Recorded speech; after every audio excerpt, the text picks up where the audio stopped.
Assalamualaikum warahmatullahi wabarakatuh. Alhamdulillahi rabbil alamin. Wassalatu wassalamu ala asyrafil anbiya wal mursalin wa ala alihi wa sahbihi ajmain, amma ba'. Sidang penonton yang dirahmati Allah, pada malam ni insya-Allah kita akan bincang tokoh yang kedua daripada kitab empat imam mazhab, iaitu Imam Malik rahimahullahu ta'ala. Imam Malik dikatakan lahir lebih kemudian daripada Imam Abu Hanifah selama 13 tahun. Maknanya Imam Abu Hanifah lahir pada tahun 80 Hijrah, Imam Malik lahir pada tahun 93 Hijrah atau 94 Hijrah. Beliau adalah ulama daripada kota Madinah yang digelar sebagai Imam Dar Al-Hijrah. Dikatakan beliau merupakan seorang ahli fiqh yang terakhir bagi bandar Madinah di antara fuqaha yang terserlah dan tersuhum. Umur beliau hampir mencecah 90 tahun. Imam Malik pada dalam hidupnya terkenal sebagai pejuang agama dan umat Islam seluruhnya. Imam Malik rahimahullah lahir zaman pemerintahan Umawi, iaitu Al-Walid bin Abdul Malik, dan meninggal pada zaman Khalifah Harun Ar-Rasyid semasa pemerintahan Abbasiyah. Imam Malik juga sezaman dengan Imam Abu Hanifah, dan Imam Malik telah mendapati dua corak pemerintahan Umayyah dan juga Abbasiyah yang sering berlaku persekentaan antara kedua-duanya, di mana pada masa itu juga pengaruh ilmu pengetahuan Arab, Parsi dan Hindi berkembang dengan pesat. Imam Malik juga melihat pertelengkahan antara pro Abbasiyah dan juga pro Alawiyin, dan juga kedegilan golongan Khawarij serta pertelengkahan antara golongan Syiah dan Ahli Sunnah dan Khawarij. Keadaan ini mematangkan Imam Malik, dan Imam Malik yang terkenal itu dilahirkan di Zul Marwah di utara Madinah Al-Munawwarah. Beliau kemudian tinggal di Aqiq untuk sementara waktu dan akhirnya menetap di kota suci Madinatul Munawwarah. Pelbagai pendapat ahli sejarah mengenai tarikh kelahirannya. Ada kata 93, ada kata 94 Hijrah, ada kata 90 Hijrah, ada kata 95 Hijrah, ada kata 97 Hijrah. Tetapi mengikut pendapat kebanyakan pakar sejarah ialah pada tahun 93 Hijrah. Imam Malik rahimahullah dikatakan ibu Imam Malik mengandungkan Imam Malik dalam perut ibunya selama 2 tahun. Ada kata 3 tahun. Ini kalau kita rujuk dalam kitab Al-A'immah Al-Arba'ah oleh Syekh Ahmad Syarbasi. Silsilah keturunan Imam Malik. Tuan-tuan, kalau kita nak tahu Imam Malik ini siapa dia, keturunannya iaitu Abu Abdillah Malik ibn Anas ibn Malik ibn Abi Amir ibn Amr ibn Al-Haris ibn Ghaiman ibn Husay ibn Amr ibn Al-Haris Al-Asbahi Al-Madani. Kunyahnya Abu Abdillah, manakala laqabnya Al-Asbahi Al-Madani Al-Faqih, Imam Dar Al-Hijrah. Ini kalau kita boleh lihat dalam buku Mausu'ah Rijal Al-Kutub At-Tis'ah. Datuknya yang kedua Abu Amir ibn Amr adalah salah seorang sahabat Rasulullah sallallahu alaihi wasallam yang berperang bersama Rasulullah SAW kecuali perang Badar. Dia mula masuk perang Uhud, perang Khandaq dan seterusnya. Datuk Imam Malik yang pertama pula Malik ibn Amr dari golongan tabi'in dan gelarannya ialah Abu Anas. Datuk Imam Malik antara mereka yang berempat yang menghantar jenazah Khalifah Uthman pada waktu malam, nak mandikan dia dan kebumikan. Beliau berturut-turut bersama Sayyidina Uthman dalam misi ke Afrika dan menakluknya. Datuknya adalah salah seorang penulis ayat suci Al-Quran. Sejarah Anas bapa Imam Malik tidak disebut di dalam buku sejarah. Apa yang diketahui, beliau tinggal di satu tempat bernama Zul Marwah, nama suatu tempat di padang pasir di utara Madinah. Itu cerita sejarah Imam Malik. Imam Malik ni sebenarnya tuan-tuan telah menghafaz Quran dan hadis Nabi, ingatannya cukup kuat dan luar biasa. Menjadi kebiasaan beliau membuat kesimpulan mengenai hadis yang diajar gurunya. Ada satu kisah. Satu hari beliau menghafaz 30 hadis daripada seorang gurunya yang terkenal Ibn Shihab, Muhammad Ibn Shihab Az-Zuhri. Kemudian beliau menghafal 29 hadis dan kemudian datang menemui tok gurunya Ibn Shihab lalu bertanya kepadanya hadis yang beliau terlupa. Gurunya kata, tak ke kamu telah hadir dalam majlis tadi? Beliau jawab, benar, cuma saya ada bersama tuan. Jadi kenapa kau tak hafaz? Kata tok guru dia. Dia kata, hamba saya ni hafaz semua kecuali satu sahaja. Lalu disuruh baca, Imam Malik baca semua hadis. Kemudian Imam Ibn Shihab Az-Zuhri beritahu hadis yang beliau terlupa itu. Itu nak tanda bahawa Imam Malik ni ingatannya luar biasa. Bahkan Imam Malik bercita-cita pada awalnya menjadi penyanyi. Pelik, ada juga. Masa kecil suka nak jadi penyanyi. Tapi ibunya menasihatkan supaya meninggalkan cita itu, minta beliau mempelajari ilmu fiqh. Beliau menerima nasihat ibunya dengan baik. Apabila ibunya mengetahui beliau bercita-cita demikian, ibunya memberitahu kepada beliau, sesungguhnya penyanyi yang mukanya tidak menarik tak akan digemari ramai. Jadi sebab itulah akhirnya malu dia. Oleh itu ibunya meminta beliau mempelajari ilmu fiqh. Tujuan ibunya berkata demikian untuk melarang Imam Malik daripada menjadi penyanyi, kerana Imam Malik adalah terkenal dengan rupa parasnya yang menarik. Imam Malik ni seorang guru yang miskin. Jadi rakannya Abul Qasim berkata, aku pernah bersama Imam Malik semasa menuntut ilmu. Pada satu hari kayu bumbung rumah Imam Malik ni jatuh. Jadi dia ambil kayu tu, lalu dia pergi jual kerana nak buat perbelanjaan. Dan akhirnya Imam Malik dimurahkan rezeki menjadi seorang yang kaya raya. Imam Malik meningkat remaja, beliau mendapat kemudahan untuk pembelajaran hidup. Menurut apa yang diketahui, Imam Malik hidup dalam miskin beberapa tahun.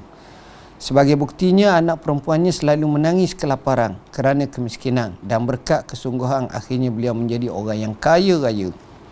Imam Malik menerima bantuan daripada derma Khalifah Harun Ar-Rasyid sebanyak 3,000 dinar. Sebelum beliau menjadi kaya, beliau hanya memiliki wang sebanyak 400 dinar sahaja. Dengan wang inilah beliau mengeluarkan modal untuk perniagaannya. Maknanya kalau kita baca sejarah ulama' juga, kadang-kadang dia berniaga. Tuan-tuan fahamlah, kalau zaman dulu mereka ni tak macam zaman kita ada gaji. Kadang-kadang mereka ni sendiri. Jadi nak survival hidup mereka buat macam itu. Antara lain, beliau tidak berniaga sendiri, tapi beliau memberi modal kepada seorang peniaga untuk membahagikan keuntungan yang diterima. Syarikat lah, sama ada sistem mudharabah ke dan seumpamanya. Setelah menjadi kaya, beliau memakai pakaian yang mahal. Dia suka pakai pakaian yang mahal, macam cerita Abu Hanifah baru ni. Dan beliau suka pakaian tu daripada Aden. Daripada Aden ni dekat Yaman. Kharasan daripada sebelah utara, sebelah Irang sana, dan Mesir. Serta memakai bau-bauan yang wangi macam Imam Abu Hanifah, sama lebih kurang. Imam Malik mempelajari pelbagai disiplin ilmu seperti ilmu hadis, ar-rad ala ahli al-ahwa, petua-petua sahabat, dan banyak lagi ilmu yang dia pelajar. Imam Malik ni dia mempunyai guru yang ramai.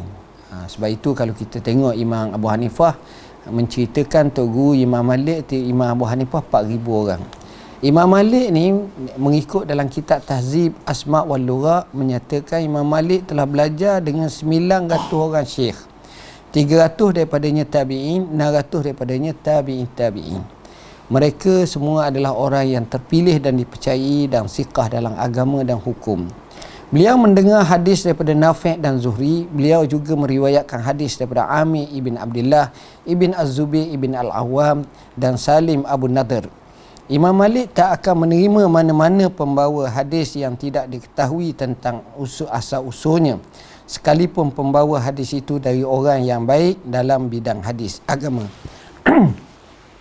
Imam Malik telah berguru dengan Abdurrahman bin Harmuz Al-A'raj selama lebih 7 tahun. Dalam tempoh itu, beliau tak pernah pergi belajar kepada guru lain. Beliau pernah memberikan buah tamar kepada anak-anak Abdurrahman sebagai upah supaya mereka mengatakan kepada siapa bahawa Imam Malik sedang sibuk. Tujuan beliau adalah supaya Syekh Abdurrahman dapat menumpukan masa yang banyak untuknya. Dia ramai tok guru. Tok guru dia Rabi'ah, Nafi', Ja'far bin Muhammad, Muhammad bin Muslim Az-Zuhri, Abdul Rahman bin Zakwan, Yahya bin Sa'id Al-Ansari, Abu Hazim, Salamah bin Dinar, Muhammad ibn Al-Munkadir, Abdullah bin Dinar dan ramai lagi. Tuan-tuan dan puan-puan yang dirahmati Allah, sifat Imam Malik. Kalau kita nak tahu macam mana Imam Malik, macam kita cerita baru ni tentang Imam Abu Hanifah. Imam Malik ni adalah seorang yang tinggi serta lebar tubuh badannya.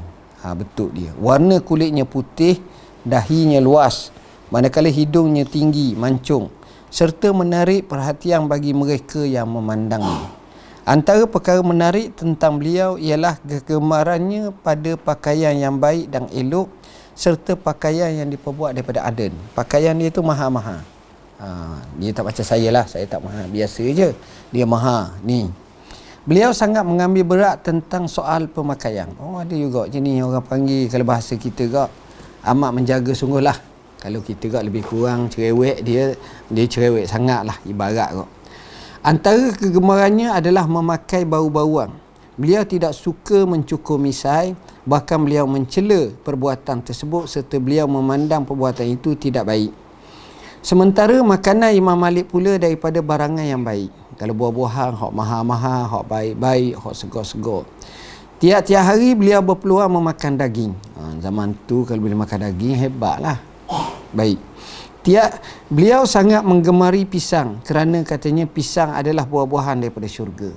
Tuan-tuan mungkin tak berapa nak nampak, tak berapa nak faham berkenaan pisang ni. Sebab kita ni negeri pisang. Negeri pisang, bagi kita pisang kalau di masjid-masjid hari Jumaat tu pakai ambil gitu je. Kalau orang kampung di rumah tu ada 10 pokok batang pisang, depan rumah 2 pokok, tu biasa. Tapi sebenarnya di negeri Arab ni yang saya duduk beberapa tahun, saya dapati bahawa pisang ni payah, mahal. Kalau orang boleh makan pisang tu kira orang kaya lah. Macam kita makan anggur, buah sedap. Itu keadaannya. Jadi Imam Malik ni dia suka makan pisang dan dia kata pisang adalah buah-buahan dari syurga. Ini kerana pisang adalah antara buahan yang dapat dimakan di musim panas dan musim sejuk. Dia sebut firman Allah Ta'ala tu. Antara kegemarannya yang lain ialah perhiasan rumah. Ni Imam Malik punya cara. Dia suka perhiasan rumah. Sehingga semua alat perhiasan rumahnya daripada barangan yang elok dan berharga mahal serta disusun dengan baik. Itu cara Imam Malik. Imam Malik berpendapat bahawa penggunaan barang-barang yang baik dan berharga adalah salah satu cara menikmati perkara yang dihalalkan oleh Allah. Sebab itu ada ulama seperti Yahya bin Zaid An-Naufali tidak bersetuju dengan Imam Malik dalam masalah ini. Beliau telah menulis surat kepada Imam Malik berhubung masalah ini. Kemudian perselisihan pendapat antara keduanya dapat kita lihat dan terang jika kita teliti suratnya. Surat saya tak nak baca lah, tuan-tuan boleh tengok. Tu Imam Malik. Keluarga Imam Malik. Siapa dia keluarga dia? Imam Malik berkahwin dengan jalan perhambaan. Maknanya ada seorang hamba, dia beli hamba tu, dia menikah dengan hamba tu. Tasarri dipanggil. Beliau tidak berkahwin dengan perempuan merdeka, tak ada anak-anak ni tak, daripada orang tu je, amah. Dan beliau sangat menyayangi isterinya, walaupun asalnya hamba, dia sayang isteri dia. Beliau mendapat 4 orang anak hasil perkahwinan tersebut. Puteranya bernama Muhammad, Hamad. Jadi nama Hamad ni ramah. Kita dengar Tok Guru pada Imam Abu Hanifah pun Hamad, anak Imam Abu Hanifah pun nama Muhammad. Begitu juga Imam Malik, dia ada 4 orang anak. Antara 4 orang anak tu puteranya bernama Muhammad, ada nama Hamad dan nama Yahya. Sementara puterinya pula bernama Fatimah. Gelaran Fatimah ialah Ummul Mukminin. Fatimah menghafal kitab Muwatta. Apabila bapanya mengadakan kelas pelajaran di rumah, beliau duduk di belakang pintu mendengar mereka membaca kitab Muwatta. Dan apabila pembaca melakukan kesilapan, terus diketuk pintu. Bapa beliau meminta pembaca itu mengulangi bacaan serta betulkan kesalahan. Antara perkara yang aneh ialah putrinya itu telah mendapat ilmu yang tinggi berbanding anak-anak lelaki. Justru Imam Malik pernah berkata bahawa ilmu itu daripada Allah. Ini anak perempuanku dan ini pun anakku. Ceritanya anak Imam Malik ni, hak lelaki tu tak berapa jadi semua. Tak berapa jadi. Bukan tak alim pun, mungkin alim juga tapi jauh. Tapi yang perempuan Fatimah ni cerdik sangat. Imam Abu Malik pun jadi termenung seorang. Yang perempuan ni nak pergi ke depan nak baca khutbah atas mimbar memang tak boleh lah. Nak lead imam dalam masjid tak boleh lah sebab dia perempuan. Tapi hak lelaki tak apa cerdik, hak perempuan cerdik. Itulah peliknya Imam Malik rahimahullah. Allah ciptakan anak-anak Imam Malik. Sebab itu cerdik ni kurniaan Tuhan. Kita pohonlah kepada Allah dan kita doalah kepada Allah. Dan kita jangan lupa untuk selalu kita doa kepada Allah. Kerana kalau kita doa kepada Allah, Allah boleh bagi. Ilmu ni bukan milik siapa. Man yuridillahu bihi khairan yufaqihu fiddin.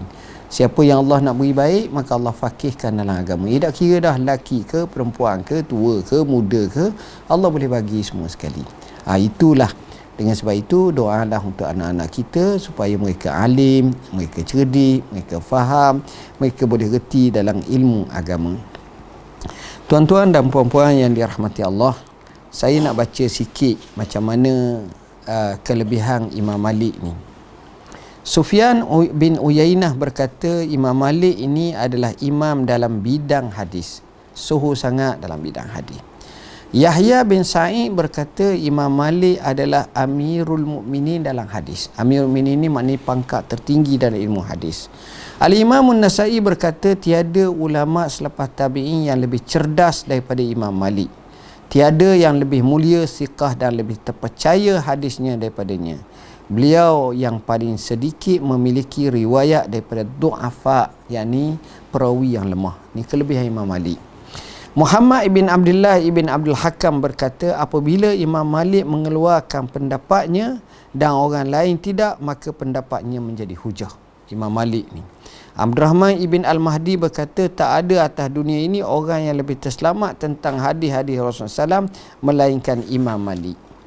Abu Yusuf berkata aku tidak mengenali orang lebih alim daripada 3 orang, Malik, Ibn Abi Layla dan Abu Hanifah. 3 orang ni hebat semua. Imam Nawawi berkata semua ulama bersepakat di atas ketuaannya ataupun kepimpinannya, kebesaran, ketinggian dan kemuliaannya, serta mereka percaya tentang ketetapan dan pembesarannya terhadap hadis Rasulullah SAW. Imam Malik ni kalau nak baca hadis Nabi, dia pakai baju comel-comel, dia pakai wangi-wangian. Ini Imam Malik.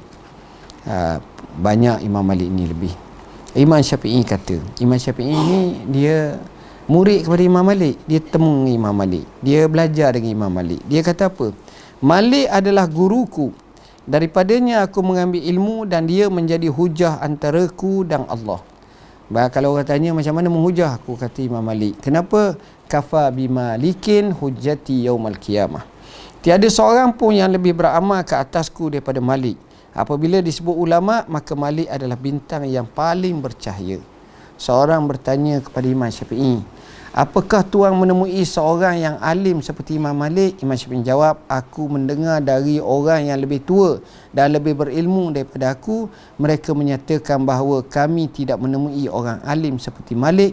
Maka bagaimana kami orang sekarang menemui orang seperti Malik? Hebat tuan guru ni. Imam Syafi'i pernah berkata, jika kamu memperolehi asal daripada Malik, maka peganglah dengan Iraq. Jika ada hadis tertentu, maka Malik adalah bintangnya. Jika para ulama disebutkan, maka Malik adalah bintangnya. Dan tidak ada seorang pun dalam bidang ilmu yang sama dengan Malik kerana hafalannya, ketelitiannya dan kewaspadaannya. Barang siapa menginginkan hadis sahih, maka hendaklah dia menemui Malik. Imam Malik ni hebat sangat. Imam Ahmad berkata, Malik adalah sebahagian daripada para ulama. Beliau adalah imam dalam ilmu hadis dan fiqh. Siapa lagi yang standing dengan Malik? Beliau mengikuti jejak pendahulunya beserta kecerdasan dan tinggi akhlaknya. Jika engkau melihat seorang yang membenci Imam Malik, maka ketahuilah bahawa orang itu adalah ahli bid'ah. Besar Imam Malik, hebat. Ayub bin Suwaid berkata, aku tak pernah pun melihat seorang yang lebih benar percakapannya melainkan Imam Malik. Kata beliau, Imam Malik adalah imam Dar al-Hijrah, imam kota Madinah. Abu Hatim Ar-Razi berkata Imam Malik seorang yang dipercayai dan imam bagi Hijaz, yakni semenanjung tanah Arab, dan beliau adalah setegas-tegas sahabat Az-Zuhri. Al-Qadhi Iyad berkata beliau hidup selama lebih 90 tahun Dahulu di Madinah ada seorang imam yang meriwayatkan hadis berfatwa, pendapatnya didengar selama sekitar 70 tahun. Itulah Imam Malik. Abu Mus'ab berkata mereka berduyun-duyun datang ke rumah Malik bin Anas sehingga mereka membunuh antara satu sama lain disebabkan terlalu sesak. Maksudnya siapa susahlah, sesak nafas, ramai nak pergi rumah Imam Malik. Imam Ibnu Asir berkata cukuplah kemuliaan bagi Asy-Syafi'i bahawa gurunya itu adalah Imam Malik, dan cukuplah kemuliaan bagi Malik bahawa antara muridnya adalah Syafi'i, sebab dua-dua lebih semua. Imam Zahabi berkata setelah zaman tabi'in tiada seorang pun ulama di Madinah yang menandingi Imam Malik dalam ilmu fiqh, kewibawaan dan hafazan. Dan kalau kita baca lagi, kita akan tengok banyak kenyataan-kenyataan yang hebat. Jadi tuan-tuan, apa yang saya nak nyatakan di sini bahawa bila kita tengok Imam Malik dan kita faham kisahnya, yang sebahagian nanti kita akan kisahkan pada malam esok, insya-Allah kalau ada rezeki, ada masa, ada umur, yang saya nak tekankan bahawa Imam Malik rahimahullah adalah imam yang mewarnai dunia dan ilmu, terutamanya hadis Nabi SAW, yang ramai di kalangan kita dapat manfaat dan dapat barakah daripadanya. Marilah sama-sama kita melihat, menekuni Imam Malik, sejarah hidupnya, ilmunya, untuk kita hayati dengan sebaik-baiknya. Bismillahirrahmanirrahim. Alhamdulillahirabbil alamin, wassalatu wassalamu ala asyrafil anbiya'i wal mursalin wa ala alihi wa sahbihi ajmain. Allahumma faqihna fid din, alimna tawil. Allahumma ja'alna minal ladzina yastami'una al-qawla fayattabi'una ahsanah. Wa sallallahu ala sayyidina Muhammadin wa ala alihi wa sahbihi wasallam. Alhamdulillah. Taqabbalallahu minna wa minkum. Insya-Allah kita bertemu lagi berdasarkan kita ini pada malam besok, insya-Allah. Sekian, wassalamualaikum warahmatullahi wabarakatuh.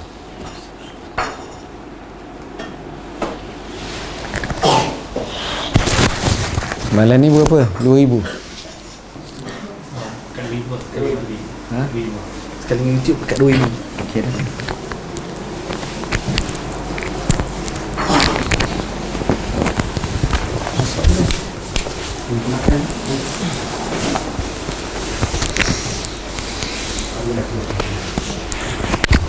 Syafiq Zee